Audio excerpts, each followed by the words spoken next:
राम राम जी। तीन बहनों की दुनिया में आप सबका स्वागत है। आज है रमा एकादशी और हम स्नान करते हैं कार्तिक का। आप देखते होंगे लाइव में हर रोज़ आता है। तो भाई बहुत ज़्यादा इसका महत्व है। हमें सबको कार्तिक स्नान करना चाहिए। बहुत अच्छा दिन शुरू होता है, कितना भी कष्ट हो, लेकिन जब हम कार्तिक स्नान करते हैं सुबह इतनी अच्छी अंदर से भावना आती है कि आज का दिन बहुत अच्छा बीतेगा, चाहे कितना ही आदमी परेशान हो। देखिए कितना सुंदर ये भजन करती हैं, अलग अलग पूजा करती हैं। तो आप सारा सुनना, और इसमें रमा एकादशी का महत्व भी है और थोड़ा थोड़ा क्लिप लिया है मैंने, लेकिन सुनना जरूर है, छोटा सा है। बने रहिए व्लॉग में। लक्ष्मी माता जब विष्णु कल्याण, सीता माता रामचंद्र कल्याण, रामचंद्र जब कृष्ण कल्याण, सारी में कल्याण, गौरव लक्ष्मीश्वर कल्याण, पीछे सभी जब वीरा कल्याण, चकोटी जब पुत्र कल्याण, सुहागन जो सारे कल्याण, मेरे सारे मंगल गाँव तेरे चढ़ाऊंगा तेरे धरूंगी के आगे राम तेरे चढ़ाऊं नाम सुबह ओरी माई काहे का तेरा अलनारी पलना तो काहे की डोर लगाई री माई। राम ने पालना झूला ओरी माई, कृष्ण ने पालना झूला ओरी माई। जनन का अलनारी पलना तो रेशम डोर लगाई री माई। राम ने पालना झूला ओरी माई, कृष्ण ने पालना झूला ओरी माई। कौन तो झूले कौन झूलावे तो कौन तो झोटा देवे री माई। राम ने पालना झूला ओरी माई, कृष्ण ने पालना राम बाचा बिगाड़ा तो माखन मांगियों का झूठा राम रे सिचू राम के रे चढ़ाऊं प्रिया की दया राम बाला बिगाड़ा राम रे सिचू राम के चढ़ाऊं।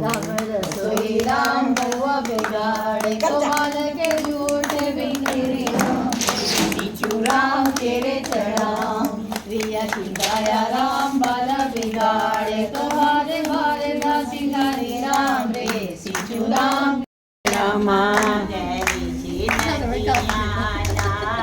पुरानी रामा नदिया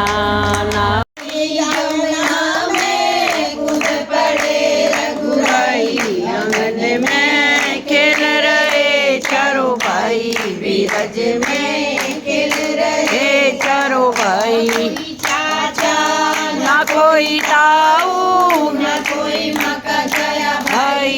आंगन में खेल रहे चारों भाई, बीरज में खेल रहे चारों भाई। अपनी चाचा अपनी ताऊ अपनी मका जय भाई, आंगन में खेल रहे चारों भाई।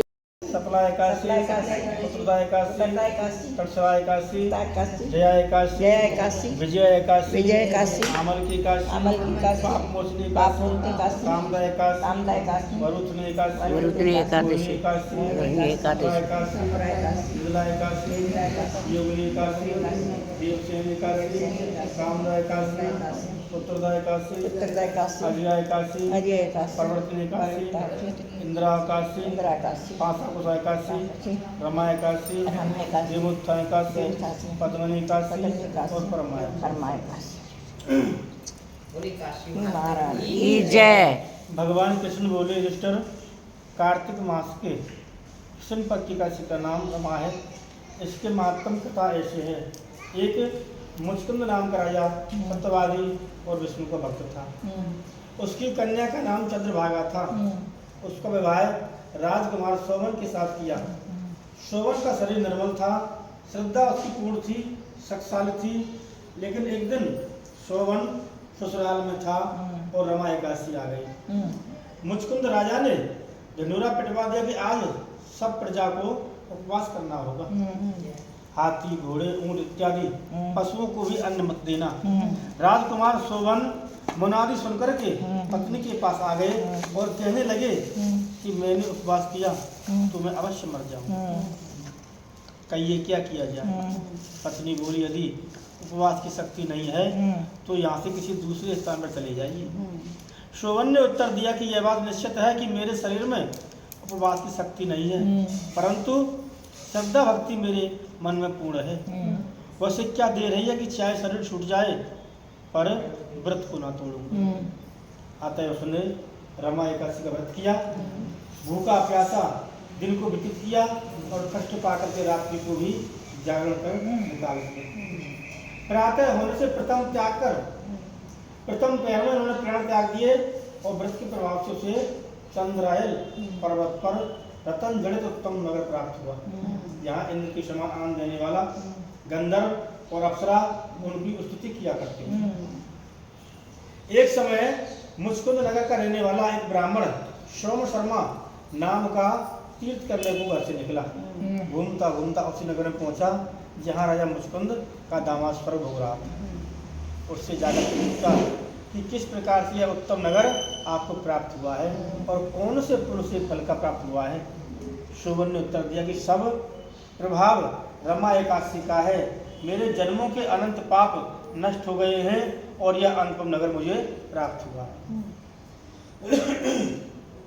परंतु यह नगर अध्रुव है। ध्रुव बनाने की शक्ति एक मेरी पत्नी में है, अतः उसे तुम शुभ संदेश जाकर के दे। ब्राह्मण ने घर जाकर के चंद्रभागा से सब समाचार कहा और उसे मंदराचल पर्वत पर मुनि वामदेव के आश्रम में ले आए। मुनि ने चंद्रभागा को मंत्रों द्वारा अभिषेक किया।